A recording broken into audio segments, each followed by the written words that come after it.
Vamos embora. Olá, bem-vindos ao Bronze Podcast. Hoje no episódio estamos aqui com o Bernardo Mota e com a Sara. Alô? E Olá. Bernardo Mota, o Bernardo está em remoto, portanto é capaz de haver um certo delay na nossa conversa, mas de certeza que não vão estar muito. Para vos apresentar e dar um contexto, convidámos o Bernardo porque ele fala do Milagre do Sol de Fátima, 1917, numa perspectiva científica, e também aborda imensos testemunhos oculares, como nós já, e ele próprio vai explicar o melhor melhor do que ninguém, qual é o tema e qual é a perspectiva sobre este tema. De uma forma mais especializada. Sem dúvida. Ele escreveu um livro que é O Milagre do Sol, em 2017, e portanto tem imenso material. Para apresentar o Bernardo, ele nasceu em Lisboa, Portugal, é casado, tem 3 filhos e é engenheiro eletrotécnico. O seu primeiro livro foi publicado em 2005, também foi resultado de 10 anos de pesquisa histórica sobre as origens da mitologia do Priorato de Sião. O nome é Do Enigma de Rennes Le Château ao Priorato de Sião. E em 2007 foi também coautor do Codex Templi, uma seleção de artigos de vários autores sobre a história da Ordem do Templo. O seu último livro, como já falámos, O Milagre do Sol, contém 150 depoimentos de testemunhas oculares de um fenómeno que foi visto por cerca de 7.000 pessoas em 13 de outubro de 1917 na Cova da Iria, em Fátima. Portanto, estão feitas as apresentações. Bernardo, bem-vindo. Obrigado por teres aceito o convite. Muito obrigado. 100 anos depois nós casamos, não é? Só aqui. Exatamente. Uma data muito especial. O livro foi lançado também 100 anos depois das aparições e no ano em que nós casámos. Exatamente. Bernardo, como é que um engenheiro acaba a escrever um livro sobre o Milagre do Sol? Antes de mais, muito obrigado, eu e Sara, pelo vosso convite. É uma alegria estar aqui convosco. Como é que eu acabo a escrever este livro? Bom, isto começa um pouco mais atrás. Começa com o meu interesse geral pelos temas da relação entre o cristianismo e a ciência. Aí, por volta de 2010, mais ou menos por essa altura, começo-me a interessar pelas origens da ciência, na Idade Média. Leva-me a descobrir com grande surpresa que por detrás do surgimento da ciência moderna estão ideias e conceitos de teologia cristã que surgem na Idade Média, e essa descoberta surpreende-me e fascina-me.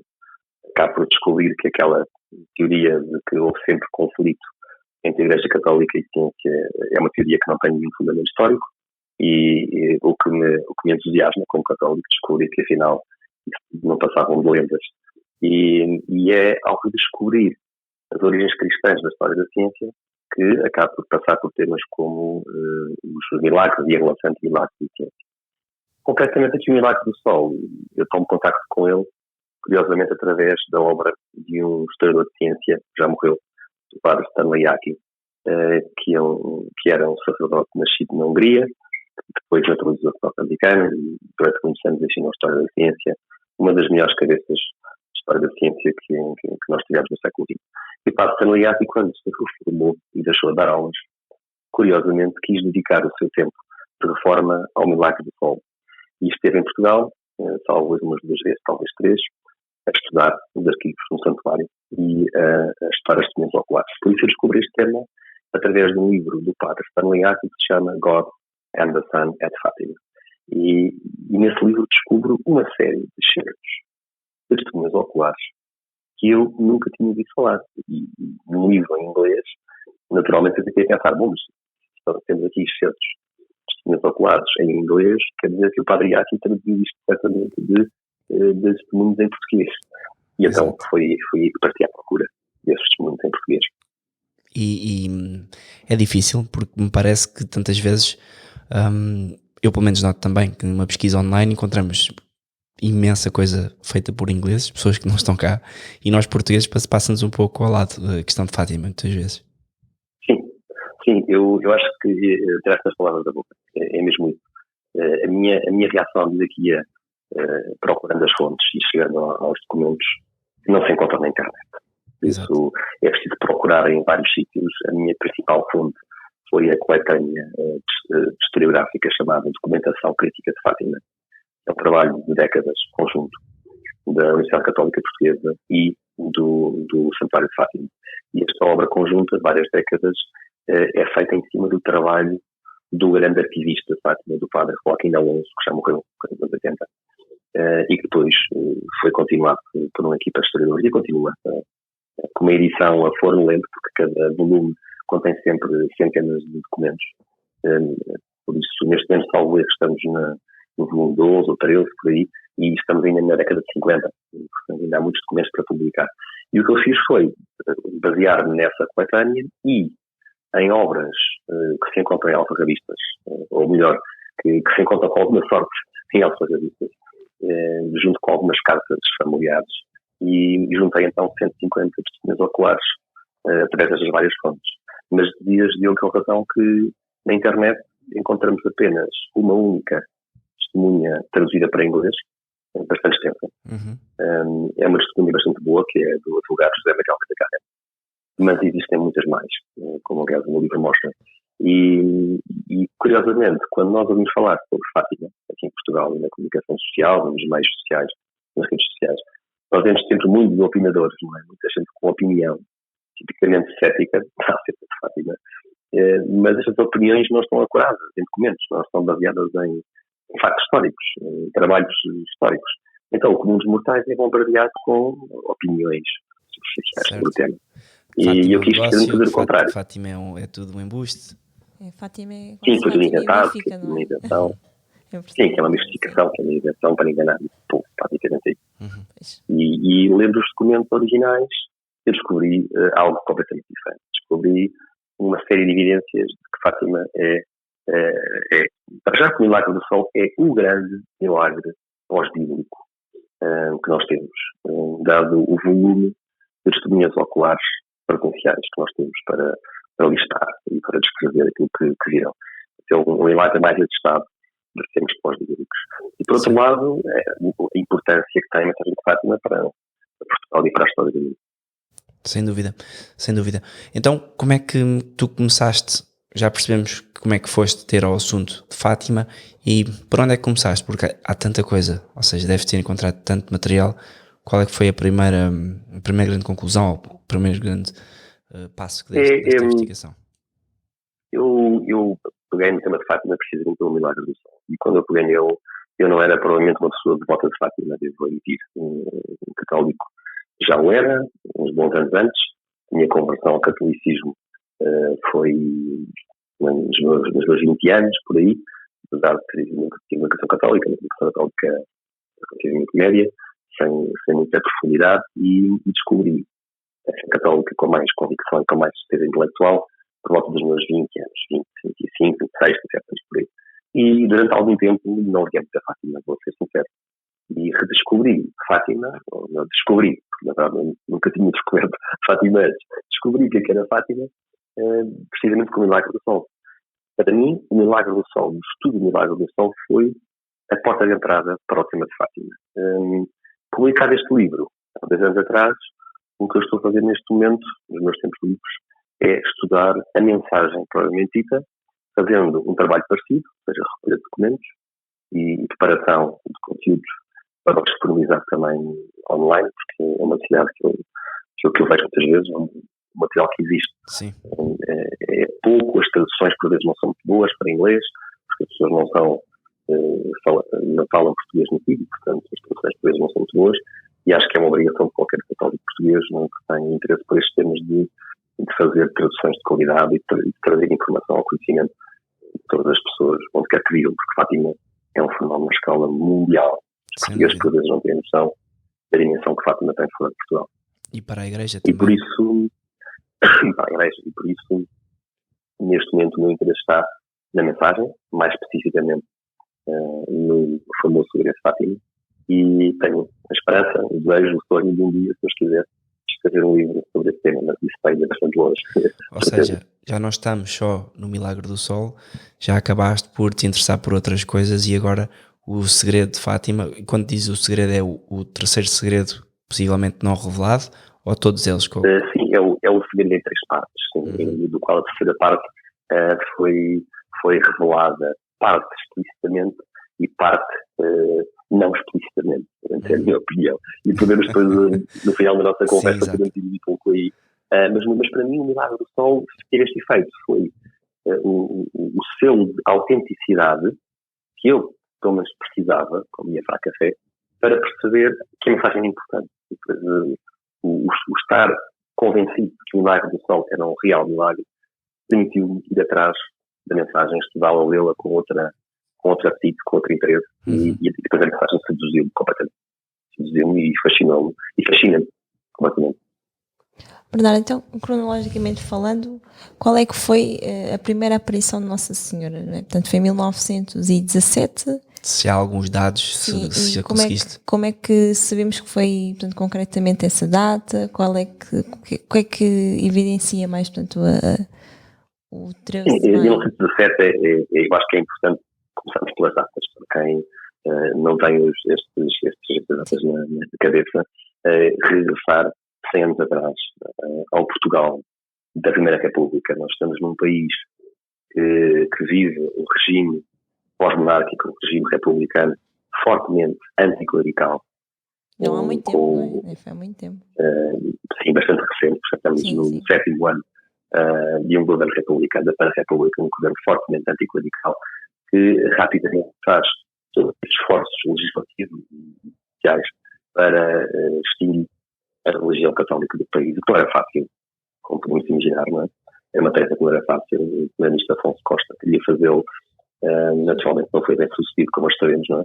Mas, na altura, ser católico em Portugal não era muito fácil, os atos públicos de fé e de devoção eram fortemente regulamentados, a famosa lei da separação Igreja-Estado, cujo nome é anedótico, porque essa lei regulava e controlava coisas tão ridículas como a que horas é que os sinos podiam tocar e quais os critérios que deveriam cumprir junto do Estado para se ter autorização para fazer uma procissão e coisas do género, não é? Até ao ponto de tentar tornar os sacerdotes funcionários públicos do Estado. Essa era a famosa lei da separação do Afonso Costa, uma separação curiosa. Como mais devia ser uma lei de subjugação da Igreja ao Estado, né, que foi o que se procurou fazer. E é neste contexto que Nossa Senhora aparece, 12 de maio de 1917, a 3 crianças no centro do nosso país. Crianças essas que os testemunhos históricos dizem-nos que não eram crianças particularmente piedosas, não tinham uma piedade superior à média de crianças nascidas em famílias católicas e bem catequizadas. Não é? Nós, se calhar, algumas coisas que eles poderão nos fazer-nos pensar que estas crianças tinham uma fé muito profunda e que vinha mais do facto de receberem boa catequese, coisa que hoje em dia é rara. E como eram bem catequizadas, naturalmente hoje em dia parecem muitíssimo mais católicas do que as nossas crianças, mas isso é porque catequese hoje em dia é muitíssimo pior. Mas eram crianças que, na média das crianças da sua idade, não tinham absolutamente nenhum pendor místico, nem nenhum tipo de tendência mística, e por isso Nossa Senhora parece ter escolhido 3 crianças completamente normais. A Lúcia e os seus 2 primos, a Jacinta e o Francisco. A Lúcia era mais velha, com 10 anos de idade, e as crianças estão sozinhas na Calvaria, a fazer as suas tarefas típicas do dia-a-dia de pastoreio do gado, e é ao meio-dia que as crianças veem Nossa Senhora e ao início tentam manter esta aparição entre elas, em segredo, mas rapidamente a mensagem espalha-se. A primeira a abrir a boca como para passar depois da tinta, que não se conteve. Logo aqui nós vemos que há uma diferença grande de contexto familiar deste ponto de vista, apesar dos pais da Lúcia e os pais da Jacinta serem católicos, quer num caso, quer no outro. Os pais de Marto, os pais da Jacinta e do Francisco, desde o início acreditaram nos filhos e acreditaram convictamente, sem nunca hesitarem. Por outro lado, a família da Lúcia tinha um contexto familiar mais complicado. Seja, e a mãe da Lúcia, em particular... Não eram católicos ou não eram praticantes? Pá. Não, eram católicos. O pai da Lúcia tinha problemas com a bebida e a mãe da Lúcia, que era fortemente católica, não acreditou na filha. E esteve sempre convencida, até ao dia do Milagre do Sol, até ao 13 de outubro, que será 6 meses depois, esteve sempre convencida que a filha estaria a mentir. E fez todo tipo de pressões sobre a criança, para que a criança confessasse. A mãe da Lúcia queria que a Lúcia admitisse aos paroquianos, idealmente no final da missa, domingo, que tinha inventado tudo. E levou surras. Ou seja, a Lúcia foi foi disciplinada de forma bastante, podemos imaginar, bastante intensa, e nunca se deu. Nunca disse à mãe que era mentira, ou que ela sabia que não era mentira. Pois as aparições seguem. Desculpa, eu. Estava a dizer, a tenacidade dos Santos, uma criança que podia perfeitamente dizer aos pais, não, pronto, ok, eu inventei, nada, mantém-se firme. É muito curioso para aqueles que dizem que Fátima é uma invenção do clero. Nós constatamos nos documentos históricos que realmente isto surge pela mão de 3 crianças e rapidamente as reações à volta das crianças, quer familiares, quer vizinhos e amigos, são variedíssimas. Há quem acredite, há quem não acredite. E há muitas pessoas que não acreditam. O primeiro representante do clero a ter contacto com esta situação é o padre de Fátima, o padre Manuel Marques Ferreira, que, quando ouve a história, fica convencido de que o fenómeno é sobrenatural, mas não dos bons. Ou seja, que a Lúcia teve uma experiência de origem demoníaca. Está convencido que é uma falsa aparição.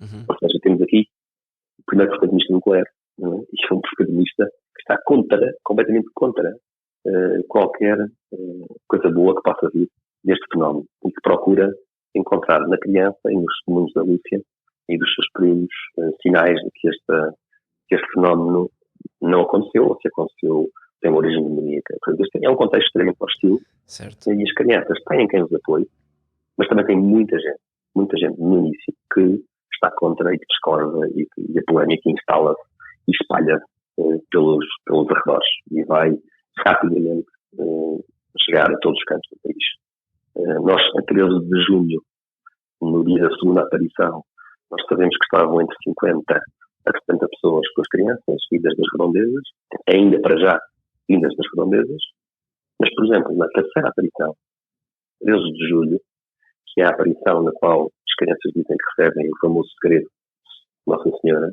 sabemos que estavam 2.000 pessoas com as crianças. Vejam que da segunda para a terceira aparição passamos de menos de uma centena para 2 milhares de pessoas que lá estão na cova de Isto já mostra que o fenómeno de 13 de julho já atingiu uma escala nacional.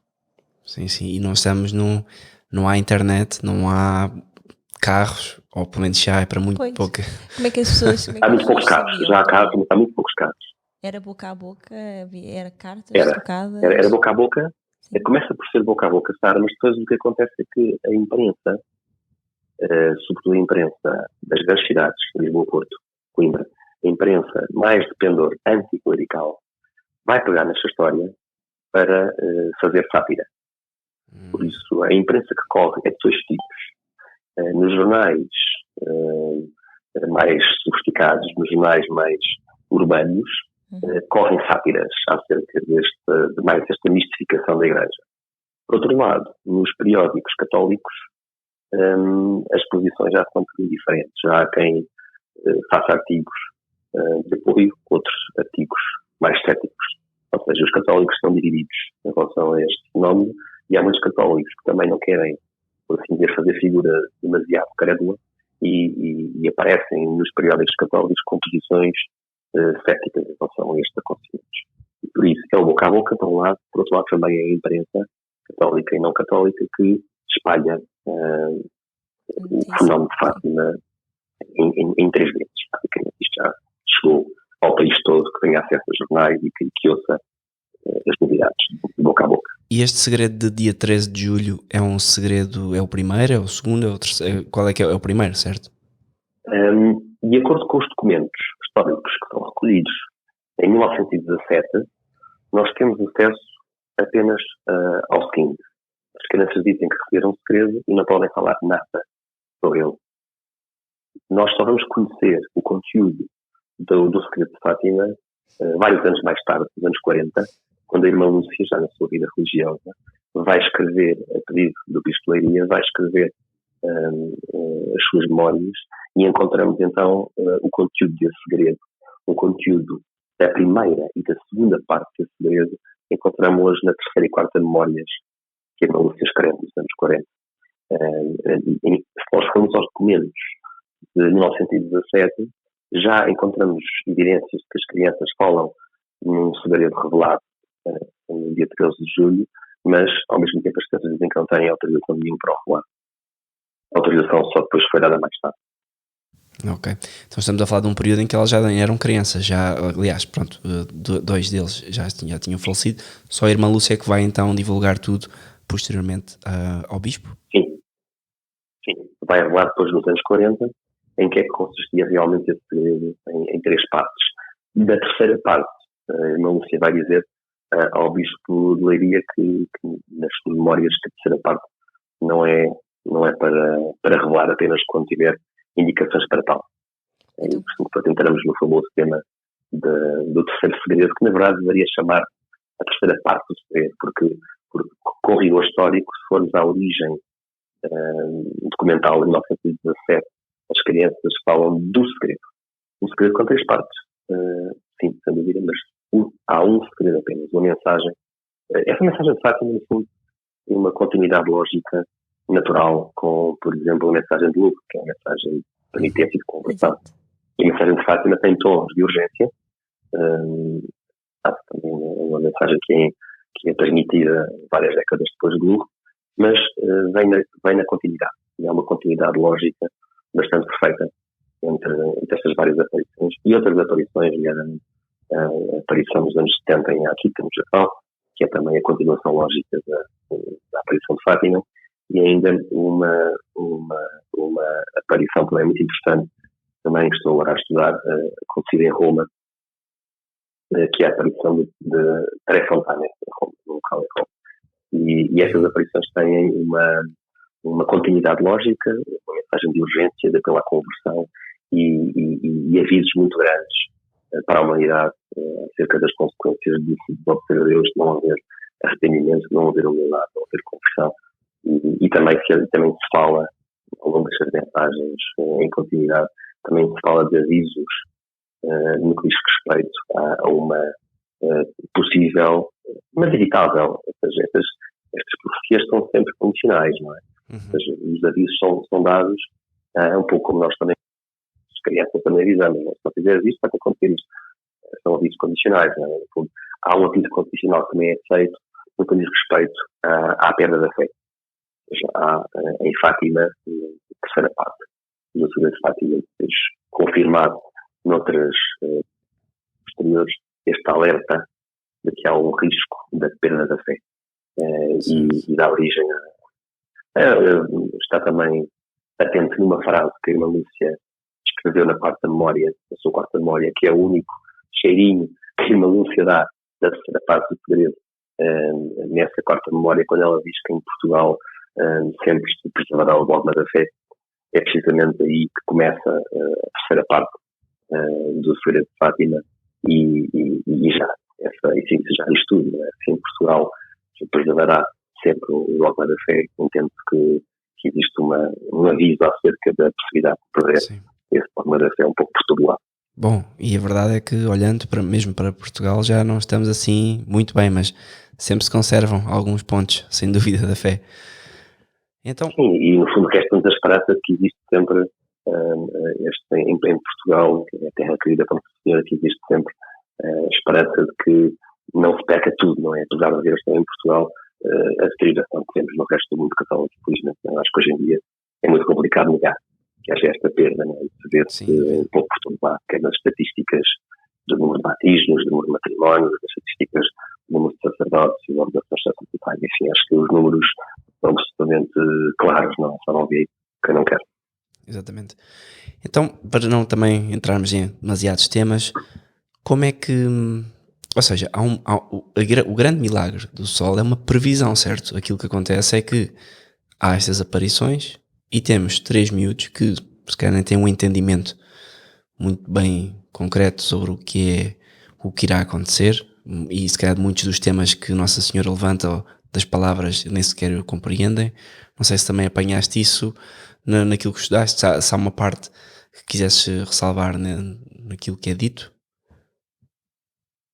No fundo, esta terceira aparição tem uma dupla importância. A 13 de julho é, como falámos, o dia em que as crianças recebem este aviso e este segredo em forma de aviso, mas também é o dia muito importante no qual a Lúcia pede à Nossa Senhora um milagre para que todos acreditem. As palavras são dela, para que todos acreditem.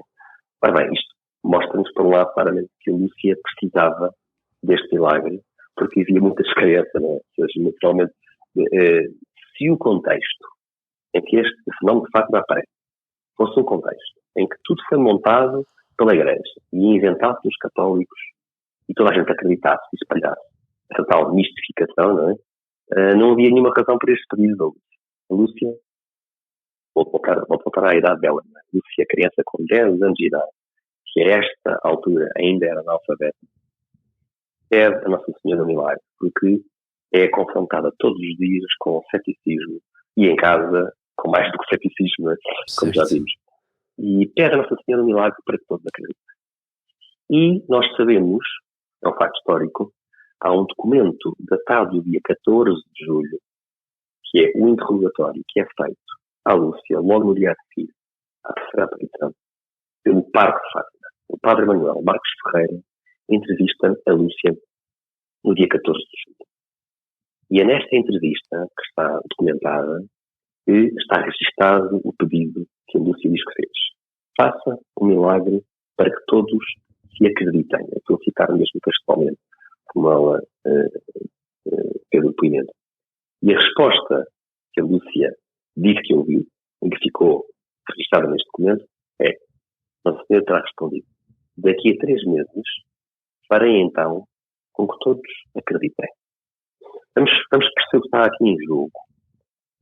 As aparições estão aos dias 13, são 6 aparições de maio a outubro, ao meio-dia, sempre ao meio-dia, e esta criança de 10 anos, sem nenhuma formação escolar, acaba de fazer um anúncio público que se vai espalhar pelo país como fogo na palha, um anúncio público de que a 13 de outubro, ao meio-dia, na Cova de Iria, vai acontecer um grande milagre público que fará com que todos acreditem.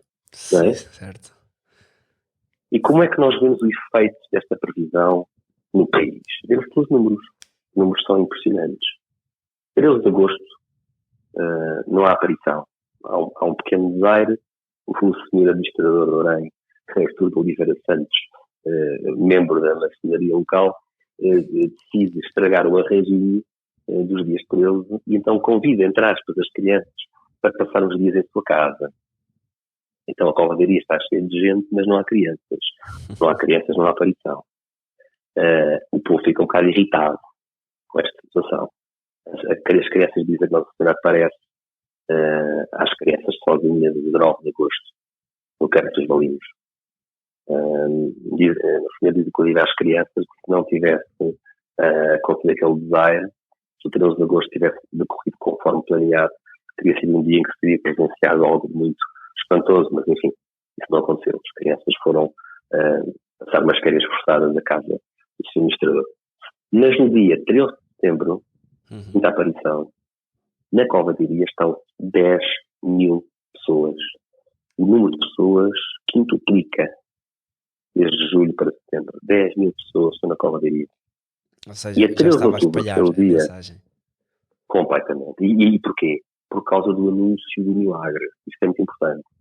Não era só, como acontecia até então, desde maio, aparições que eram visões interiores, sobrenaturais, que só as crianças tinham. Não. É um anúncio de algo mais do que isso. Também isso, mas algo mais do que isso. Um milagre público, que todos poderiam ver. E então, a 13 de outubro, nós temos a Cova de Iria carregada de pessoas, até estrangeiros. Sabemos que até algumas pessoas de fora do nosso país estavam, e os números variam entre 50 a 100 mil pessoas na Cova de Iria. Diria que o número correto será 70 mil, por aí.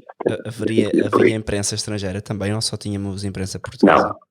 Não, eu não cheguei a fazer uma recolha para poder confirmar se haveria ou não imprensa espanhola. Talvez houvesse imprensa espanhola, talvez, sobretudo, periódicos junto à fronteira, ou em que houvesse intercâmbio com Portugal.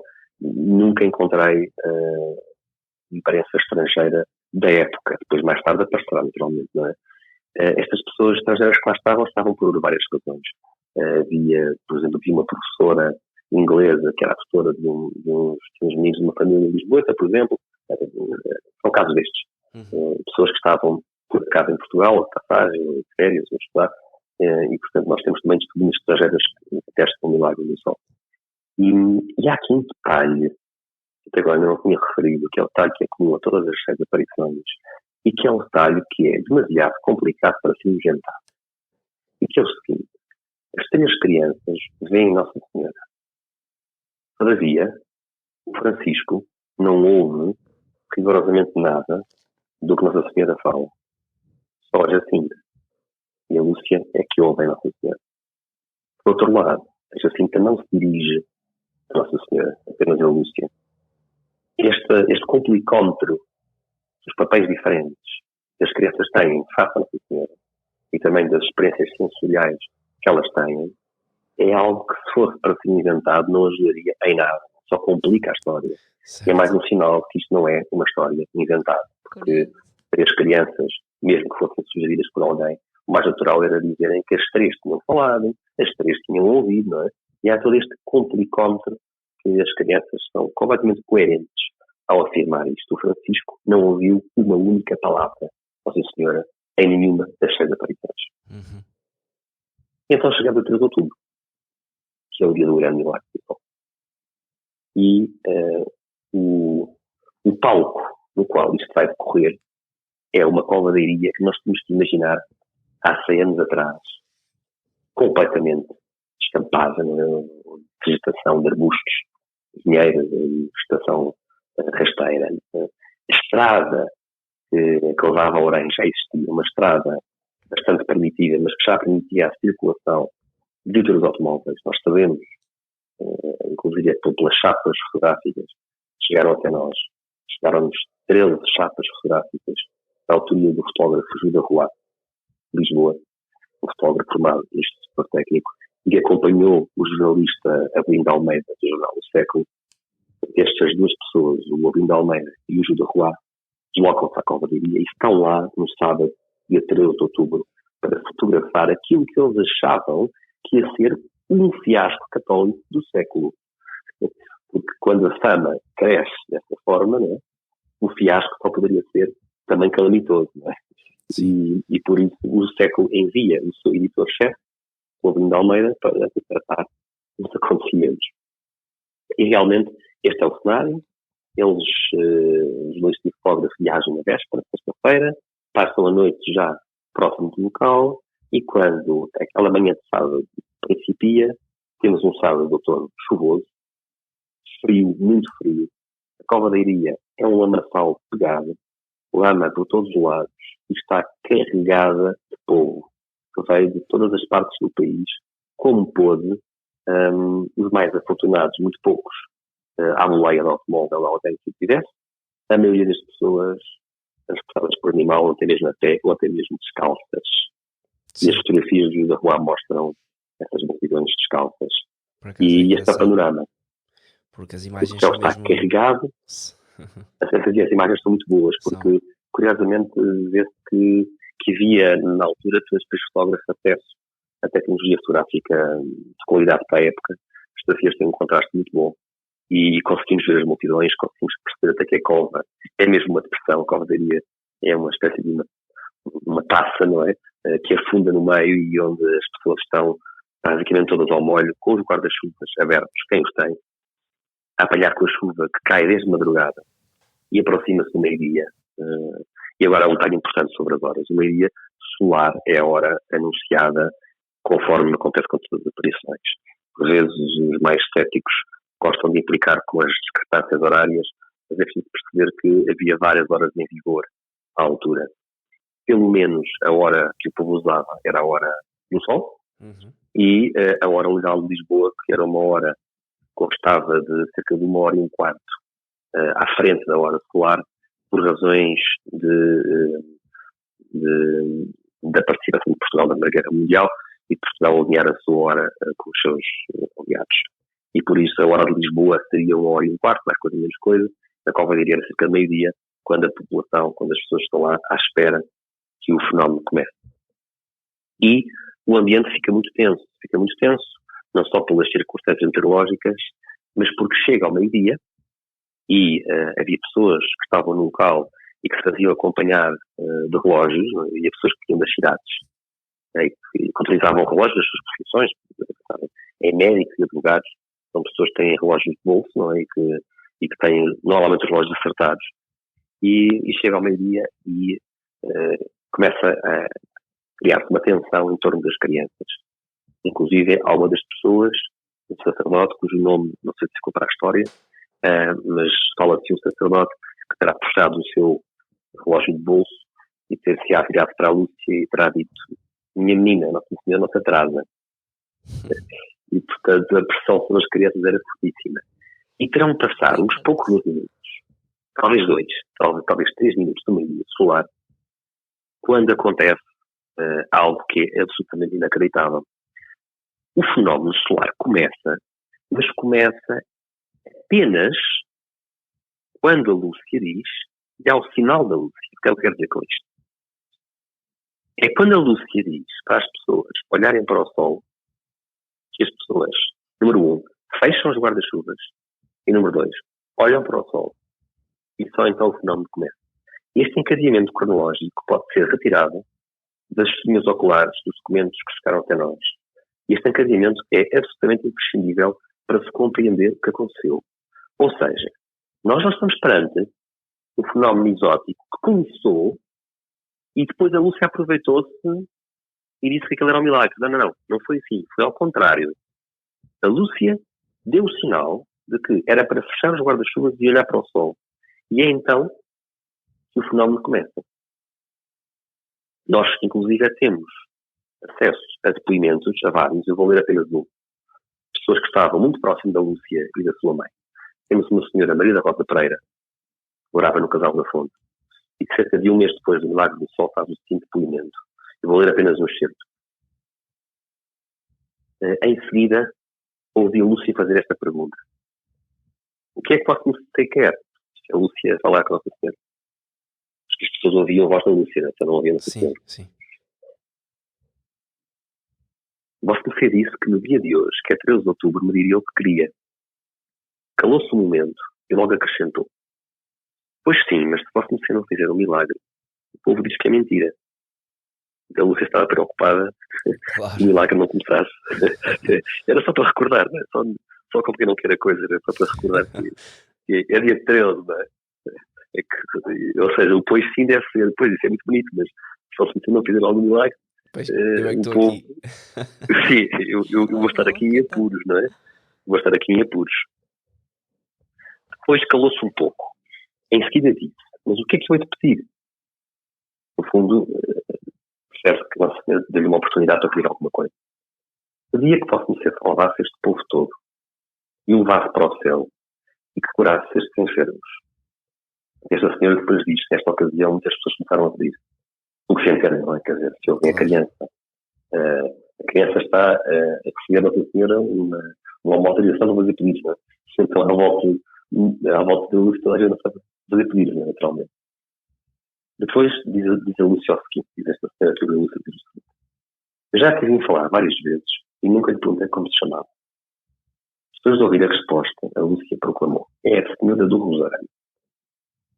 Inclinando-se depois para a mãe, que estava próxima, mas ainda sem se voltar para o povo, disse a Lúcia mais alto: diz Nossa Senhora que olhem para o Sol, que ela se quer manifestar nos astros.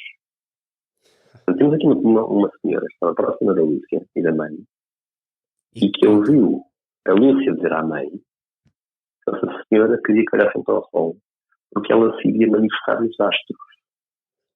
Ou seja, este depoimento não tem nada a ver com a irmã Lúcia. É uma pessoa que ouve e que relata e que escreve completamente. Esta pessoa ouve a irmã Lúcia dizer à mãe, diz Nossa Senhora que olhem para o Sol. Ela se quer manifestar nos astros. Portanto, a irmã Lúcia, a Lúcia ainda. A Lúcia, antes do fenómeno começar, diz à mãe que o fenómeno vai ser nos astros. O que é interessantíssimo.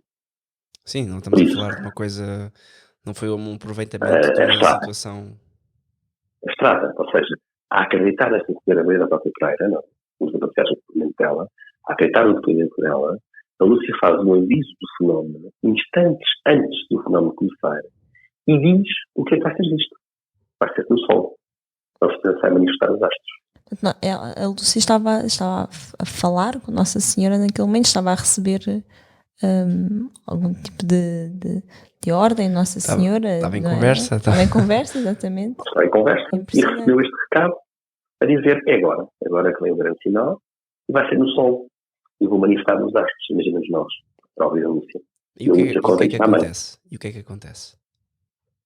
Poucos instantes depois, as testemunhas oculares são todas unânimes, começam todas a dizer que as pessoas começam a gritar entre elas: olhem para o sol, atenção ao sol, olhem para o sol. Então, várias testemunhas começam a descrever a partir daqui o famoso fenómeno que, e as testemunhas estão unânimes nisso, começa com a ordem da Lúcia. Só quando a Lúcia diz olhem para o sol é que as pessoas deixam as guarda-chuvas, porque não podiam ver o céu. E é então que nós temos inclusive as fotografias do Júlio Roy passarem de fotografias de guarda-chuvas abertos, já várias, para depois as fotografias de guarda-chuvas fechados. E também nos ajuda a perceber mais ou menos a ordem pela qual as chapas foram ligadas pelo Júlio Roy. O que é que as pessoas estão a ver? As pessoas veem um fenómeno que é composto por 3 partes. Eu vou descrever as 3 partes e esta descrição que eu vou fazer resultou da minha comparação das 150 testemunhas oculares e de procurar arrumá-las e categorizá-las e reconstruir o fenómeno de acordo com o que as pessoas entenderam. Naturalmente, depois podemos também fazer uma coisa engraçada a seguir, que é podemos ler aqui algumas, se quiserem, mas eu começaria por dizer o que é que as pessoas dizem que viram. É como se fosse, digamos, a média comum das testemunhas oculares que eu estive a analisar. Então, na primeira fase do milagre do sol, as pessoas veem o seguinte: veem o sol que estava tapado pelas nuvens, porque o céu esteve carregado de nuvens a manhã toda, choveu a manhã toda, e o fenómeno começa quando o sol aparece numa abertura estreita no céu. Há quem até fala em uma claraboia, no poço, várias palavras para descrever isto, mas o sol aparece claramente visível numa abertura do céu, mas o céu está todo carregado, não deixa de estar carregado. E o sol aparece nessa abertura. O sol tem uma forma nítida, portanto, esse disco solar de forma nítido, mas esta vista do sol não fere nem prejudica a retina. As pessoas dizem, não custava nada olhar para o sol. É importante dizer isto porque há muitas objeções em torno de que as pessoas queimaram os olhos ou estavam a ver ilusões ópticas ou algo assim por estarem a olhar para o sol ao meio-dia. As pessoas são claríssimas nisso. Dizem que, e as pessoas locais sobretudo sabem que ao meio-dia não olha para o sol, não é? As pessoas sabem isso na altura, não é? Claro. Não olha para o sol ao meio-dia. E o facto das pessoas dizerem que se podia ver o sol é um sinal claro, porque ninguém esperava que isso fosse possível, porque era meio-dia. Por isso, a fase 1 começa assim. Começa com um sol que aparece numa abertura no céu, carregado de nuvens. O sol é um disco. Há quem descreva como um disco de prata fosca, ou como um disco que parece cor pérola, que parece vivo e brilhante, usando palavras de outras testemunhas, mas que não fere a vista, não prejudica a retina. A segunda fase do fenómeno é muito diferente da primeira e começa pouco depois. Na segunda fase do fenómeno, que estamos num crescendo de intensidade pirotécnica, se quisermos, o contorno do Sol começa a girar em torno do centro. Ou seja, nós podemos imaginar que esse tal disco fica com um contorno faiscante, a lançar faíscas e a girar em torno do centro. Este fenómeno é de várias cores do arco-íris. Imaginemos quase como que uma roda de fogo de artifício, que é uma expressão que algumas pessoas utilizam, uma roda de fogo preso, também usando uma expressão na altura. E este fenómeno apresenta as várias cores do arco-íris e as cores libertadas por este fenómeno afetam os objetos no chão e as pessoas. Esta parte é importantíssima. Ou seja, as roupas, a pele das pessoas, a cor do campo, a cor da paisagem, a cor do céu, muda com as cores deste fenómeno. Para vermos a potência luminosa que isto deve ter tido, não é? Nós não estamos apenas a dizer que olha-se para o céu e vê-se o sol com cores. Nós estamos a dizer que as cores pintam a paisagem das pessoas, o que é que é um fenómeno com uma potência luminosa absolutamente incrível. E isto são várias Esta é a pessoas, fase 2. são vários testemunhos que tu cruzaste e que percebeste que havia várias pessoas a Sim, dizer o mesmo. sim. Eu depois, se quiserem, posso também mostrar aqui os números dos totais, quantas pessoas é que falam em cada frase, que eu tenho vida para contar. Agora estou apenas a relatar, digamos, a descrição comum a quase todas. Vamos ver qual é o quadro que se pode montar depois de comparar todas. Mas é verdade que em 150 estudos oculares nem todas falam na fase 1, nem todas na fase 2, nem todas na fase 3, enfim, há várias diferenças, mas quando juntamos todas, este é o relato que sai. A terceira fase é a fase mais dramática e é o clímax do milagre do Sol, em que as pessoas dizem, na sua maioria, dizem que o Sol aumenta de tamanho e parece cair sobre a Terra, mas há uma ou duas pessoas, muito poucas, que são um bocadinho mais específicas do que isso. Dizem que pareceu que se destacou do Sol um disco brilhante, que esse disco aumentou de tamanho e parecia cair sobre a Terra. É interessante aqui este detalhe. Enquanto que a maioria das pessoas disseram que o próprio Sol aumentou de tamanho e parecia cair, há uma senhora que faz um depoimento muito detalhado que diz algo diferente. Diz que destacou-se do Sol como de uma forma brilhante, em forma de disco. E é essa forma brilhante, a forma de disco, que parece que vai cair. Esta terceira fase lança o terror sobre as pessoas, estão terrorizadas, e acho que é o fim do mundo. É naturalmente muito interessante fazer aqui uma nota teológica. Nós sabemos que o castigo pela água do dilúvio foi prometido por Deus que não se repetiria, não é? E a aliança é selada com o arco-íris, com o sinal do arco-íris, e o que a tradição diz acerca do castigo para o fim dos tempos é um castigo de um teor diferente, é um castigo pelo fogo, não pela água. Certo. E, portanto, é muito fácil fazer uma interpretação da terceira fase do milagre do Sol em sentido teológico, como se fosse uma fase apocalíptica, não é? Um aviso de que o Sol, que parece que cai sobre a Terra, não é? É uma imagem clara do fogo abrasador que recebe a vida. Em certa medida, então, houve pânico. Total pânico, total terror. Ao ponto que as pessoas começaram, algumas, a confessar os seus pecados em voz alta, porque achavam que o mundo ia acabar e não havia tempo para se confessarem. Há conversões instantâneas, há pessoas que foram para lá descrentes e que imediatamente se convertem, começam a gritar por Nossa Senhora e a gritar por Jesus. E a fase 3 é absolutamente dramática.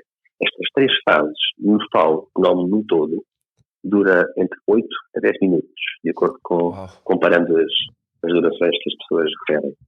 Ao final destes 8 a 10 minutos, o Sol, desta vez, aparece contra um fundo azul, o céu fica mais descoberto, isto já não se pode olhar para o Sol.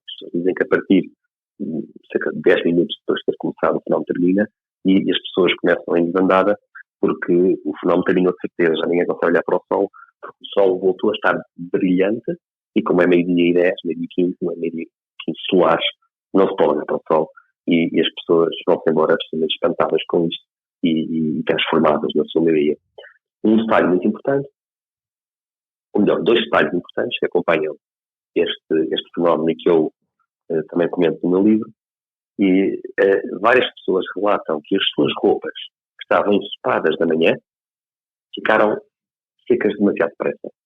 As pessoas dizem que não era normal, com o grau de ensopado que as roupas tinham, que as roupas secassem tão depressa em tão curto tempo. Por isso, quando o fenómeno termina, as pessoas sentem a sua roupa muito mais seca do que esperariam. E não é só a pessoa que diz isto, salvo erro, são 10% das pessoas que eu contabilizei relatam a secagem rápida da roupa. E depois existe ainda um outro fenómeno que não tem a ver com o Sol. Esse fenómeno acontece, dizem as pessoas que lá estiveram em todos os dias 13, e no dia 3 de outubro também não foi exceção. Durante a fase da aparição, deve perceber que o milagre do Sol é o fim da aparição. Ou seja, as crianças têm a aparição. Aliás, a irmã Lúcia, ainda criança, como está a ter a aparição, é curioso que ela não vai guardar memória visual do milagre do Sol. Isto é muito curioso. Nós não temos um depoimento da Lúcia acerca do milagre do sol, com certeza porque ela estava a ter a visão mística da Nossa Senhora e, portanto, tinha algo mais interessante para ver do que o milagre do sol. Mas em todas as aparições, há várias pessoas que dizem que por cima da azinheira, na qual as crianças diziam que aparecia Nossa Senhora, e levava-se uma nuvem, uma nuvem não, um fio, uma coluna de fumo branco, um pouco nesta altura, por cima da azinheira. E as pessoas são unânimes, quem vê essa coluna de fumo, as pessoas são unânimes a dizer que nada havia no local. Várias pessoas dizem isto. Por isso parecia quase como fumo de incenso, sem que nada ardesse no local. E isto acontecia em todos os dias 13, no momento em que Nossa Senhora aparecia às crianças. E há os tipos de fenómenos curiosos. Há quem, por exemplo, diga que os ramos da azinheira pareciam pisados durante a aparição. Há quem fala em cheiros a flores muito intensos. Há quem fala em barulho de um trovão. Há vários sinais que não são naturais, de por aqui natural, não é? E que são relatados pelas pessoas durante o fenómeno. E pronto, no fundo é isto. Em 150 testemunhas oculares nós temos 38% das pessoas que referem a fase 1, 71% das pessoas referem a fase 2, 45% das pessoas referem a fase 3 e assim por diante. Que o sol era fácil de ver, 24% das pessoas dizem isso. Que arroupa-se como depressa, 13%, afinal não era 10, era 13% das pessoas dizem que arroupa-se como depressa. E depois há 24% das pessoas, portanto, 1 em 4 testemunhas, descreve as 3 fases do fenómeno. Estes são os números que encontrei. Depois de comparar os testemunhos oculares. Uma questão, e o fenómeno só foi relatado pelas pessoas que estavam na Cova da Iria ou noutras partes ali perto da Cova da Iria alguém viu o fenómeno? Ou relatou assim alguma coisa diferente? Sara, esse é um ponto importantíssimo e que para mim foi uma total surpresa, porque nós só ouvimos falar do milagre do sol na Cova da Iria, não é? Qual não é o meu espanto quando eu descubro testemunhas oculares que estão fora da Cova da Iria? Ora, isto deita por terra imediatamente aquela objeção que é muito típica, mas que também não sei se é muito científica, que é a objeção de que as pessoas tiveram o que se diz ser uma alucinação coletiva. Bom, eu ainda não encontrei ainda grande fundamento científico. Eu também não sou psicólogo, mas se houver algum psicólogo a ouvir-me, gostava imenso que me encaminhasse alguma informação científica sobre o que é isso de uma alucinação coletiva. Porque eu não sei se esse tipo sequer acontece. Pois, eu não sei se isso sequer acontece, mas enfim, o que se costuma dizer é que as pessoas da Cova da Iria estavam num transe místico e então viam todas juntas alguma coisa porque alucinaram coletivamente. Bom, mas como é que então isso explica as pessoas que estão fora da Cova da Iria? Claro. E nós temos o caso do poeta Afonso Lopes Vieira, que está na sua casa de praia em Fronteira de Moel, na varanda, e ao virar-se para o interior, na direção da serra, estamos a 33 km da Cova da Iria, portanto, linha reta, de Fronteira de Moel até a Cova da Iria, e diz ele: nesse dia 13 de outubro, eu que não me lembrava da perdição dos pastorinhos, fiquei encantado com um espetáculo deslumbrante, para mim inteiramente inédito, a que assisti dessa varanda. E temos uma testemunha de peso que não estava à espera do final, já não se recordava, e que ao olhar para a serra, ele depois infelizmente não descreve o que viu. Portanto, o Afonso Lopes Vieira não é um testemunho detalhado, mas é uma pessoa que está fora da Cova da Iria e diz que o viu a 30 km de distância. E depois temos alguns testemunhos também fora da Cova da Iria. Há um que eu acho particularmente potente, particularmente forte, que é o de uma criança, na altura uma criança, Inácio Lourenço Pereira, que frequentava a escola primária da aldeia de Alboritel, fica no mesmo concelho de Orem, mas um pouco mais alto do que a Cova da Iria, mais na serra, e ele estava, era um sábado, ele estava na escola de castigo, porque tinha feito, como ele diz, tinha feito travessuras no manual de um vizinho, e então os pais acharam um miúdo de castigo, pelos vistos não estava sozinho, porque havia mais miúdos na escola, nesse sábado de manhã, e estava lá uma professora a tomar conta deles, e agora passo a citar o que ele diz que aconteceu nesse sábado. Estava na escola, lembro-me perfeitamente que chovia muito. De repente a chuva parou. Nós ouvimos lá fora a gritaria do povo. É interessante que, se não conhecerem Alburitel, irem a Google Maps, ou lá para Portugal, ver onde é que está Alburitel, ver em distância. Alburitel fica da Cova de Iria. É interessante ter essa perspectiva. E na rua, a multidão, a bem dizer, além dele, apontava para o céu. Por isso, diz aqui o Inácio Lourenço Pereira, que a aldeia da Alburitel estava toda na rua. O menino. Vimos então uma espetacular arvoia muito brilhante entre o negrume das nuvens, como se fosse um poço aberto no céu. Raios do sol projetavam-se como fitas caídas pela claraboia abaixo. E no meio desta, lá muito acima, muito alto, o sol começou a perder o brilho. Já não cegava. Era só uma roda de fogo, muito grande e vermelha. Um minuto depois começou a girar, a grande velocidade à volta de si mesmo, espalhando blocos de chama de diversas cores. Diziam os miúdos: parece a serra da Serração da Verdasca. As cores lá de cima, as cores lá de cima refletiam-se nas faces da gente do povo. Já está. E diziam tudo, o sol a girar, ele repete o efeito das cores. Tudo. Este é muito talhado. E é fora da covardia. E é um dos melhores. E diziam: tu estás amarelo. E dizia outro: tu estás vermelho. Entre parênteses, todas as cores do arco-íris. E todos desataram a clamar: isto é o fim do mundo. Eu vou ler-vos só aqui mais dois muito pequeninos que também servem para testar pessoas fora da covardia, que são interessantes. Temos aqui o pastor Albano Barros, que já mais velhinho, já nos anos 60, contou ao norte-americano John Hafford, que esteve aqui em Portugal a fazer uma recolha de testemunhos oculares, e entrevistou este pastor já na sua terceira idade, e ele contou então que ele era criança, vivia em Minde, estava portanto a pastorear ovelhas em Minde, estava a quantos quilómetros da Cova de Iria, e dizia-me o seguinte: eu estava a guardar ovelhas, como era a minha tarefa diária, e subitamente, na direção de Fátima, vi o sol a cair do céu. Pensei que era o fim do mundo. Eu estava tão distraído que não me lembro nada senão do sol a cair. Não me lembro sequer se trouxe as ovelhas para casa, se corri ou o que é que fiz. Impressionante. Portanto, ou seja, ele criança, ele velhote a contar isto? Sim, estava a pastorear, como era comum nas crianças do campo na altura, e sabe só que terá acontecido quando chegou a casa, não é? E depois imagina ele dar a desculpa aos pais, não é? Ele dizer: eu perdi as ovelhas porque o sol ia cair, não é? E imagina que aquilo terá acontecido, coitado. E depois temos aqui uma outra senhora, na altura moradora de Leiria, a senhora Guilhermina Lopes da Silva, que diz o seguinte: ela na altura era casada, o marido não quis ir à Cova de Iria, ela até mostra lá alguma pena porque as amigas foram, e ela estava em casa, de acompanhar o marido em Leiria, mas estava fora de casa, estava no exterior. E diz ela o seguinte: eu estava a olhar para a montanha ao meio-dia, do ponto de vista de Leiria, olhando para a serra, certo, quando subitamente vi um grande relâmpago encarnado no céu. É só isto que ela vê. Não é nada de muito pirotécnico como vimos. Ela também está longe, não é?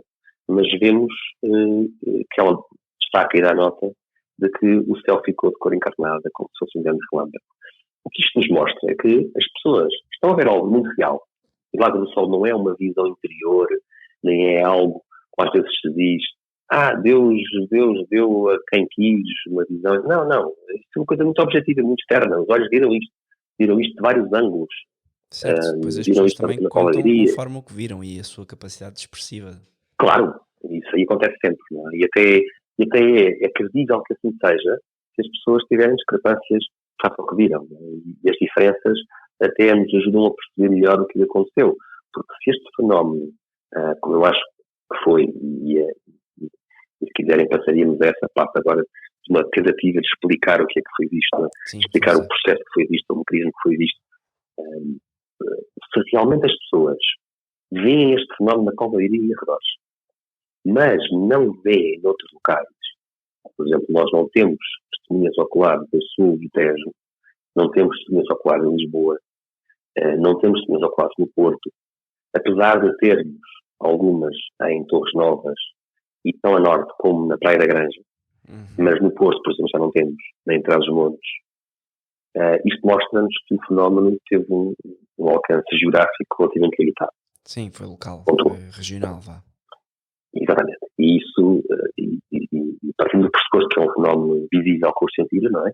Temos que estar a falar de algo que aconteceu na atmosfera. Não se pode estar, não é racional pensar que isto aconteceu no sistema solar.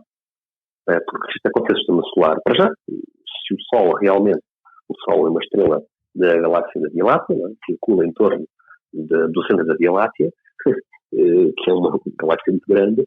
Se o Sol saísse do seu percurso natural, isso seria uma catástrofe. Uma catástrofe para o sistema solar. Era o fim do sistema solar. Desconjuntava-se a máquina do mundo. Claro. Pode haver, o que eu quero dizer é que não possa haver uma suspensão dessas leis, mas parece-me que seria mais fácil, se calhar, os tipos de efeitos. Não sei. Explica-nos. Sim, fazer um sinal. Para Deus é mais fácil fazer um sinal meteorológico, como eu acho que foi, do que algo muitíssimo mais complexo e astronómico. Para já, se realmente o sinal fosse astronómico, mesmo que fosse mínimo, ínfimo, os observatórios astronómicos teriam visto algo que algumas pessoas viram olho nu, não é? Exatamente. Como é que algo se vê olho nu na Cova da Iria e depois, por exemplo, o Observatório da Ajuda, onde está o Frederico Gomes de serviço, no sábado, e o Frederico relata, no relatório científico, diz que não se viu nada em Lisboa, na Ajuda, no Observatório, munido de instrumentos científicos de medição. Pelo menos deveria ter visto, no mínimo, que as pessoas também viram, não é? Se fosse algo astronómico. Por isso, rapidamente, as pessoas de ciência que olham para isto com olhos de ver, chegam à conclusão de que estamos a falar de um fenómeno de origem meteorológica. É a primeira pessoa de ciência a propor nem uma explicação, mas a propor uma origem meteorológica para este fenómeno é uma testemunha ocular presencial, o professor Gonçalo Almeida Garrett, que é um professor jubilado de astronomia da Universidade de Coimbra, matemático e astrónomo de profissão, não há melhor testemunho ocular do que esta. E ele faz um testemunho do que viu, que é absolutamente objetivo, científico e sintético. Ele diz o seguinte: os fenómenos foram os seguintes. Primeiro, duraram uns 8 a 10 minutos. Segundo, o Sol perdeu o seu brilho ofuscante, tomando o aspecto da Lua, podendo ser encarado facilmente. Terceiro, o Sol por 3 vezes, durante esse período de tempo, manifestou um movimento rotatório na periferia, riscando chispas de luz nos seus bordos, à semelhança do que se dá com as cordas de artifício de fogo muito conhecidas. Quarto, esse movimento, 3 vezes manifestado e 3 interrompido, era rápido. Durou 8 ou 10 minutos, pouco mais ou menos. Quinto, a seguir o Sol tomou a cor violácea e depois alaranjada, espalhando essas cores por sobre a Terra, e adquirindo, ao fim, o seu brilhor e fulgor, impossível de ser encarado com a vista.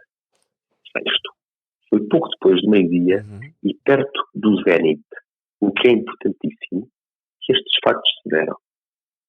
O zénite, portanto, é o ponto em que o Sol está mais alto no céu, a meio-dia solar. Continua ele. Respondendo a Vossa Excelência, então, isto é uma carta dirigida ao Sr. Conde de Portugal, que é um dos primeiros apóstolos da mensagem de Fátima, a primeira pessoa a recolher documentos e testemunhos. E ele diz: respondendo a Vossa Excelência, direi então que não considero os fenómenos que vi, observados no Sol, como astronómicos do Sol, provavelmente dito, mas sim meteorológicos da atmosfera da Terra sobre a imagem,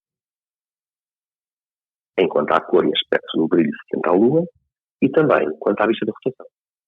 O que ele está a dizer é que a atmosfera explicou tudo na perfeição. Sim, e ele diz, a meteorologia será a explicação para o que se viu o Sol ficar parecido com a Lua e também para o que se viu em relação à rotação de cores.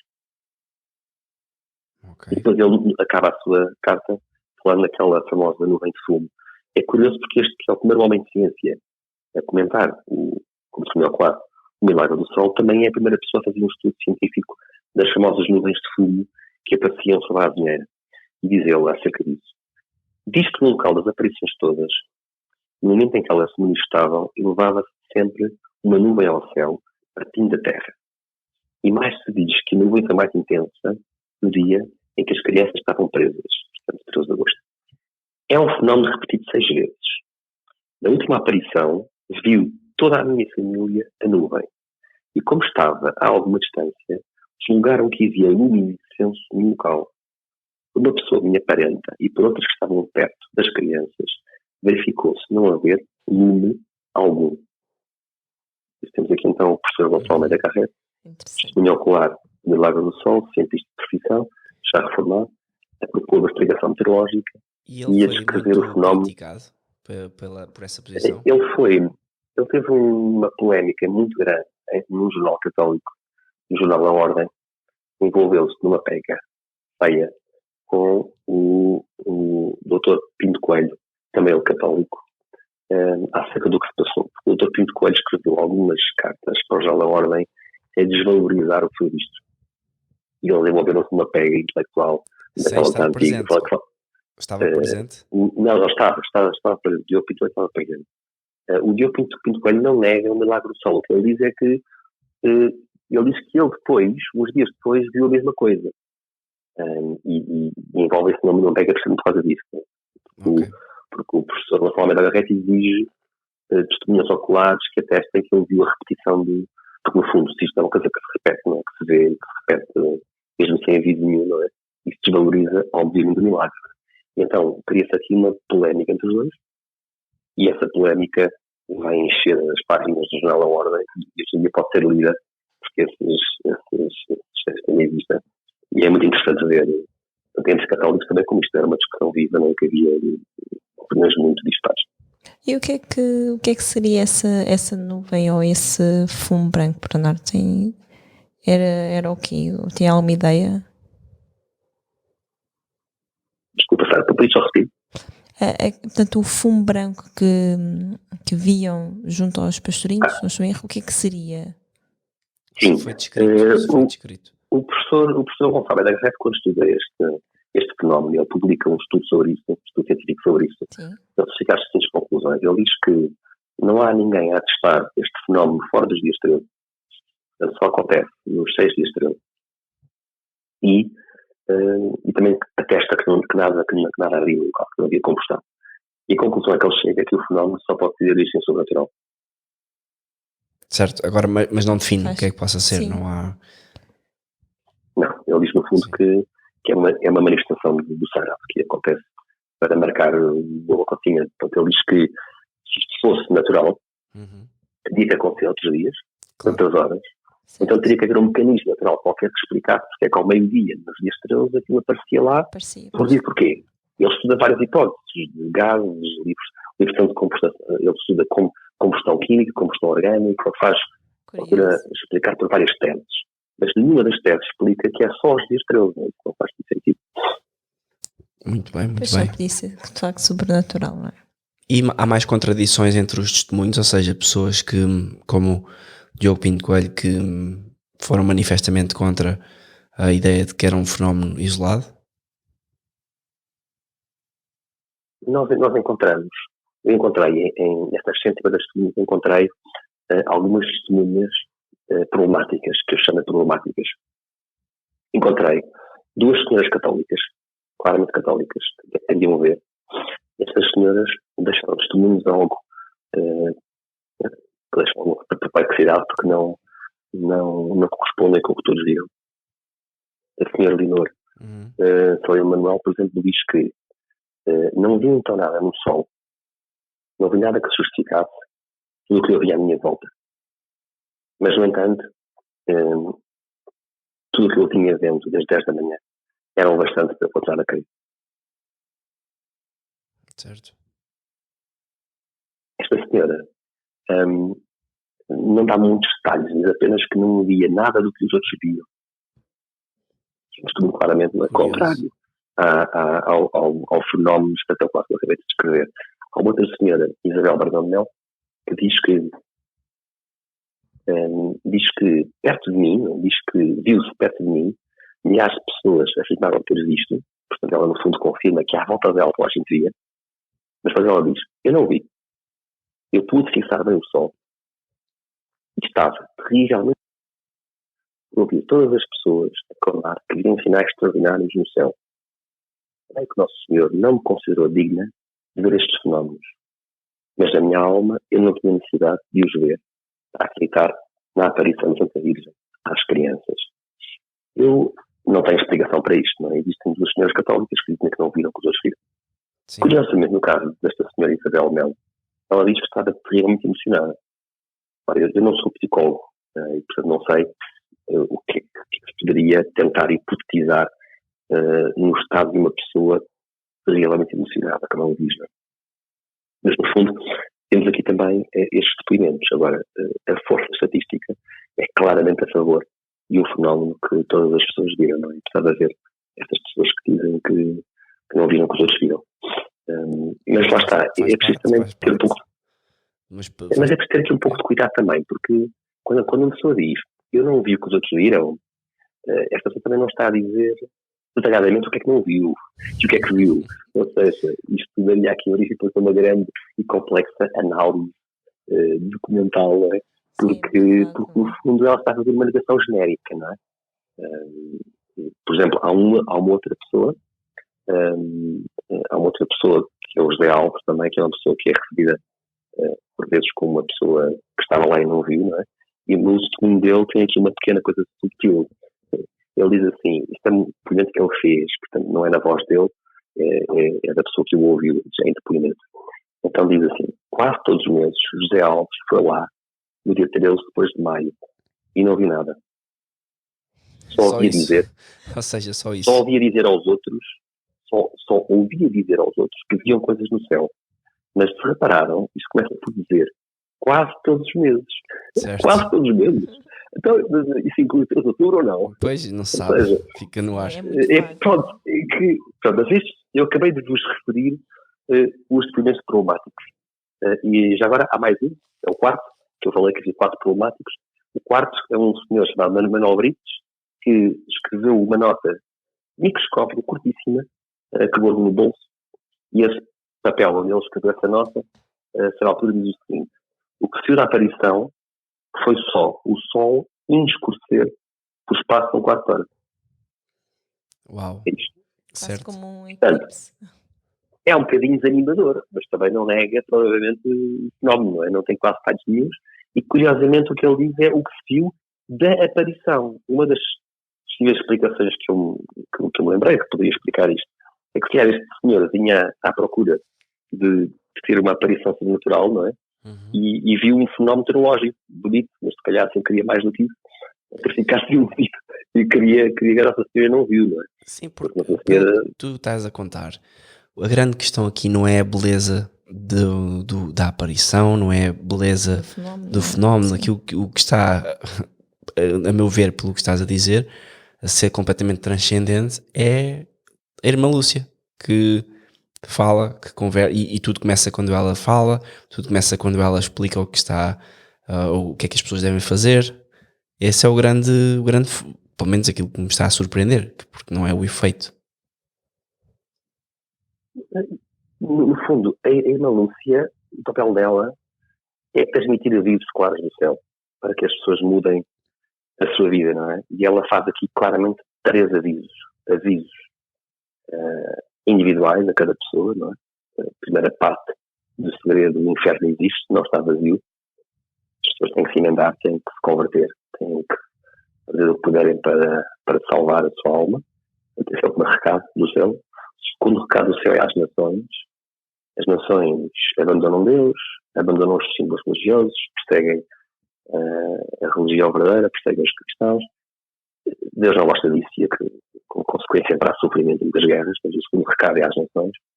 E o terceiro recado é àqueles que têm a responsabilidade de preservar a fé. É a própria Igreja.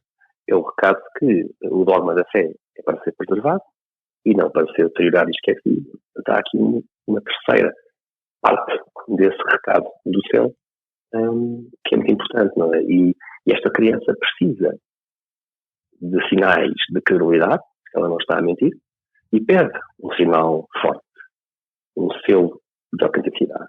E o selo é o milagre do sol. O milagre do sol é tão simplesmente a resposta, parece a mim, claro, a resposta de Nossa Senhora ao pedido da criança. Muito bem, vou fazer um sinal para que todos acreditem. E realmente é pré-avisado, com 3 meses de incidência, um fenómeno meteorológico, uma pirotecnia incrível, nunca antes visto, que desafia qualquer explicação científica. Podemos acabar, se quiserem, com essa explicação científica, depois mais tarde. Mas é uma explicação científica que só nos aumenta em nós o nosso espanto. Uns anos mais tarde, cientistas estudam o que foi visto, respeitando as testemunhas oculares, não é? E procurando um mecanismo para explicar o que foi visto, não é? A explicação desse mecanismo é nos dar mais a boca, não é? E ficamos mais estupefactos porque o fenómeno foi de uma sofisticação absolutamente incrível, não é? Fazem uma coisa que não só nunca foi vista, como até é difícil sequer conceber como é que isso poderá produzir, não é? Ao ponto dos homens de ciência terem puxar muito pela cabeça para tentar pensar como é que se conseguiria ver aqueles efeitos meteorológicos que se viram. Por isso, estamos perante um milagre público testemunhado por milhares de pessoas que atesta uma mensagem urgente e importante para os nossos tempos. Tinha aqui uma questão sobre os 3 pastorinhos, que há uma fotografia muito... toda a gente conhece, né, dos 3 pastorinhos, muito conhecida, que eles são com uma cara assim muito séria. Eu já não sei se é verdade, se estou a dizer algum disparate, mas ouvi dizer que essa fotografia foi tirada quando os 3 pastorinhos tinham tido imagens que Nossa Senhora lhes mostrou, de certa forma, do inferno, não é, das almas perdidas. Há algum relato sobre isso? Eles disseram claramente que foi Nossa Senhora que lhes mostrou? Sim, existe. No dia 13 de julho, que é o dia da terceira aparição, nós temos uma fotografia que é tirada pelo engenheiro Mário Godinho. Também ele testemunha do Milagre do Sol mais tarde, depois do 13 de outubro. E ele está, em Fátima, no dia 13 de julho, e fotografa as crianças junto à igreja paroquial de Fátima, pouco depois da terceira aparição, e as crianças realmente estão com cara de poucos amigos, e não é para menos, não. As crianças estão com a cara que se esperaria que tivessem depois de terem visto e ouvido o que viram e ouviram. E portanto, isso sim confirma-se que estas coisas existem. Também diria o seguinte, que não é... Para quem conhecia as 3 crianças, há uma transformação de vida progressiva, claramente a partir deste ano. Mas há uma transformação de vida muito progressiva, muito acentuada, em que 3 crianças perfeitamente banais e normais, igual às restantes, começam a mudar a sua vida de forma visível. Temos o Francisco, que muitas vezes passa horas e horas de adoração eucarística na igreja, junto ao sacrário. Temos a Jacinta, que a sua preocupação diária passa a ser oferecer sacrifícios pelos pecadores, sem que todavia estas crianças fossem crianças dadas a êxtases místicos, não é? Portanto, há uma senhora piedosa que vai ver as crianças nos meses a seguir ao Milagre do Sol e até comenta um bocadinho chocada: a evidente mais velha, a Lúcia, até estava a saltar à corda quando eu cheguei. Quer dizer, como se as crianças agora de repente tivessem que estar a visitar todos os dias, não é? Exato. É preciso chegar aqui um bocado a um meio termo, ou seja, as crianças não eram dadas a estes místicos, o que só abona a favor da verdade das aparições, não é? O facto de que elas continuavam a brincar, não é, a dançar, é perfeitamente expectável, não é? Não há aqui nada de encenado, é perfeitamente natural isso. Por outro lado, há uma diferença grande nas suas vidas, mais acentuada na Jacinta e no Francisco, que iriam morrer poucos anos depois, como sabemos, e que morrem com aula de santidade, né, com fama de santidade, porque as pessoas viam a transformação nas suas vidas. E é absolutamente marcante estas 2 personalidades. No Francisco, uma nova vocação para a adoração eucarística, na Jacinta, uma nova vocação para os sacrifícios de reparação. E isto aqui tem que ter uma explicação, porque estas crianças não iam ser maus, não é? E a família não era provavelmente uma família ateia, era contrário, eram bastante católicos, mas não eram também uma família que fomentasse, que motivasse estes misticismos. Por exemplo, o clero entrevista com frequência as famílias da Lúcia e dos irmãos Martin à procura de explicações. É curioso isso porque os primeiros investigadores céticos vêm do clero. O clero não reage muito bem a esta questão, não é? O facto que as pessoas geralmente não conhecem. Em 1917, a Cova da Iria dependia da Diocese de Lisboa. Na altura não havia ainda bispo de Leiria Fátima. Então, o Cardeal Patriarca de Lisboa é que tinha autoridade eclesiástica sobre esta terra. E o clero esteve proibido, durante vários meses, ir à Cova da Iria. Proibido pelo Cardeal Patriarca de Lisboa ir à Cova da Iria. E as primeiras pessoas a interrogar detalhadamente, e até com alguma, eu não vou dizer agressividade, porque a palavra não é correta, mas com alguma aspereza, se calhar, a interrogar de forma insistente e interrogar de forma persistente as crianças, são sacerdotes que fazem excelentes interrogatórios, longos, extensos, repetem-nos, e nem só algum padre, por isso algum outro padre. E parece quase mesmo interrogação enquanto interrogação, não é? Sempre à procura de deslize. Certo. Sim, elas foram um bocado perseguidas. Essa parte é impressionante, não é? E nós vemos que as crianças mantêm os seus depoimentos, mantêm a consistência dos seus depoimentos, não cedem, mas estão claramente num ambiente cético, não é? E vemos como as crianças, através desses vários interrogatórios, como diz elas, se vai transformando de forma visível, não é? Sem que nada o faça suspeitar. Há um padre que pergunta à mãe da Lúcia: a senhora lia à sua filha, pergunta assim, a senhora tem em casa o livro sobre as aparições de Lourdes? Sim, tenho. Porque também não era muito estranho ter, naquela altura, todas. Sim, e costuma ler, eu lia muito à sua filha, isso, lia muitas histórias da pastora Bernadette, lia aos seus filhos, de vez em quando, ou seja, no fundo, o que é que está esse padre a procurar? O padre está a procurar, por toda a forma que pode, explicar as aparições numa autossugestão de excessiva leitura da história de Lucro, mas não consegue, porque claramente os familiares mostram que aquilo lá em casa não é diferente do resto das casas católicas daquela altura, não é? Não conseguem mostrar que há ali nas crianças qualquer predisposição ou qualquer sugestão que lhes é feita. Quer dizer, não há forma de justificar a previsão de daqui a 3 meses vai haver um milagre. Sim, essa parte é absolutamente crucial, ao ponto da mãe da Lúcia, que nunca foi a nenhuma das aparições, exceto 13 de outubro. Então, a mãe da Lúcia, a Dona Maria Rosa, não foi a nenhuma aparição, a não ser a 13 de outubro, porque ela não acreditava na filha. E ela foi a 13 de outubro por uma razão muito simples. Estava convencida que iam bater na filha e talvez matá-la. Como mãe, ela achava que nada ia acontecer e, temendo pela vida da filha, foi para proteger a filha do que ela achava que ia ser um fiasco. Sim, que ela passava a vida a dizer, tens que dizer às pessoas que isso não é verdade. Sim.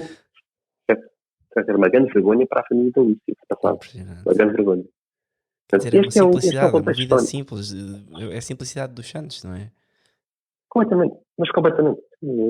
Para a mãe da Lúcia o que importava era dizer a verdade, ter uma vida honesta, trabalhar, ser um bom católico, isso é que importava. E com a família Marta era igualzinho. A diferença é que os pais de Marta, talvez por alguma graça espiritual especial, sempre defenderam os seus filhos, sempre. E mais, o pai Marta é muito engraçado, o Sr. Manuel Pedro tornava-se visivelmente irado se alguém se atrevia a desconfiar dos seus filhos. Ele ficava aqui uma fera, porque dizia que os filhos não mentiam e que lá em casa ninguém mente.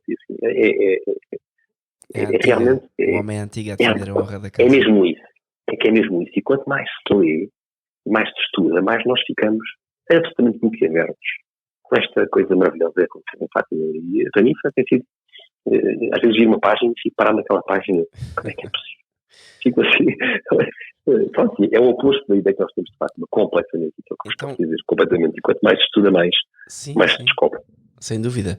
O que é que podemos concluir, Bernardo, do fenómeno, então, propriamente dito, ou seja, do milagre do Sol?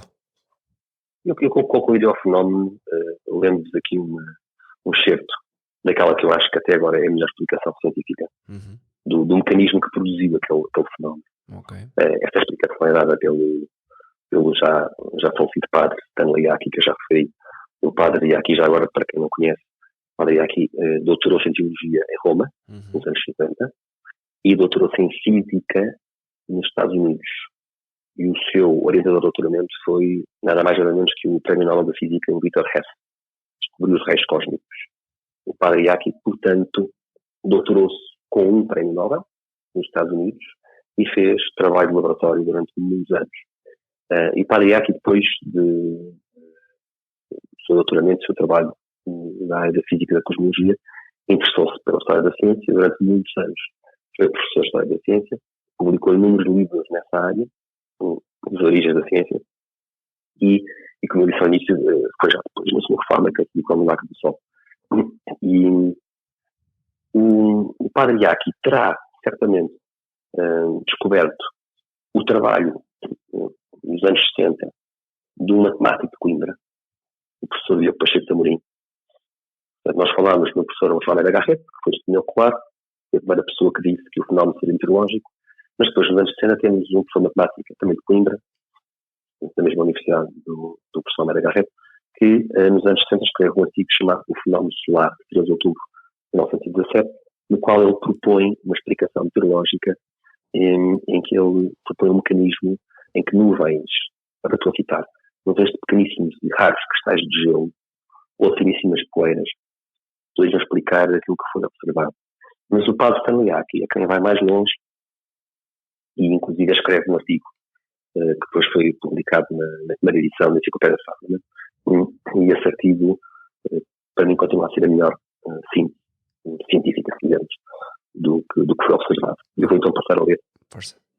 E portanto, ele depois conclui, naturalmente, esta explicação, dizendo que isto para não é milagre. A explicação é a seguinte, e passo a citar. A explicação está no facto de duas correntes de vento que se encontram num ângulo poderem fazer com que uma massa de ar entre em movimento rotativo. Isto ele diz porque havia vento cruzado, digamos, de poente para o ocidente. Caso haja uma inversão de temperatura, a inversão de temperatura é quando, em vez do ar quente subir, o ar quente desce, o que é um fenómeno meteorológico relativamente raro. Normalmente o ar quente sobe. O que está a dizer que caso haja uma inversão de temperatura, esta massa de ar não só mudará, como também será puxada para cima e para baixo.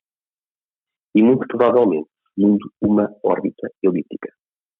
O tamanho de uma tal lente de ar poderá variar entre poucos metros e 30 ou mais metros. Olha, estamos a falar de uma massa enorme de ar, com vários metros de diâmetro, e esta massa está, diz o padre Aki, diz ele, estará em movimento rotativo por causa de correntes de vento. E além disso, se o ar quente estiver a descer por inversão térmica, esta massa de ar não só está a rodar, como também está a ser puxada para cima e para baixo pelo ar quente. Ora, se ela está a rodar sobre si própria e a ser puxada para cima e para baixo, isso provoca um movimento composto, uma órbita totalmente elíptica. Mas ele diz, se além disso, esta massa se encher de partículas de gelo, poderá fragmentar a luz do Sol em várias, mas algumas cores do arco-íris. Isto é a explicação científica. Sim. Que ele propõe para o que se viu. Uma massa de ar carregada de partículas de gelo que está em rotação, está em descida espiralada, provocada por uma corrente de ar quente descendente. Reparem, curiosamente, que a corrente de ar quente descendente também explica a secagem da roupa. É curioso. É uma explicação que explica duas coisas ao mesmo tempo. E além disso, se é carregada de partículas de gelo, isso pode explicar o fenómeno multicolor que as pessoas viram. Continua a ser preciso uma superfície luminosa gigantesca para pintar a paisagem e as roupas. Claro, mas atenção, agora é engraçado ver que isto de facto responde a imensas coisas que as pessoas viam. A rotação. Sim, ou seja, isto explica bastante bem aquilo que foi visto. Sem no fundo fazer nenhuma violência à meteorologia, não é? Mas nós sabemos que as coisas não são vistas, não é? As coisas não, isto que está aqui a ser explicado não acontece, não é? E então, para aqui passa então a dar então a conclusão já mais teológica dele, científico-teológica, se quisermos, a fazer a ponte entre a ciência e a teologia. E ele diz, o caráter miraculoso desta lente de ar deve ser procurado na formação que se criou por cima da cova da Iria. Reparem que aqui então explica porque é que se vê nos arredores. E na previsão do momento que foi feita pela Lúcia meses antes. O milagre é a formação criou por cima da padaria e também a previsão. Para um caso milagroso nestes aspectos. É o que se viu A e é conjunção também a das previsão. coisas, ou seja, É a a conjugação. previsão e depois um efeito que é raríssimo. Sim. Ele diz, o facto, ele diz também em relação ao milagre, que tem que ter atenção que o facto de ele entear, sendo tão frágil, ter mantido a sua forma durante mais ou menos 15 minutos. Verdade, foi um pouco menos, para dizer que cerca de 10 minutos. Depois de descrever 2 ou 3 percursos elípticos em direção à Terra. Então também destaca que esta massa de ar carregada de partículas de gelo andou a rodopiar e a subir e descer durante cerca de 10 minutos, não é? Sem desfazer. Ele diz que também é impressionante.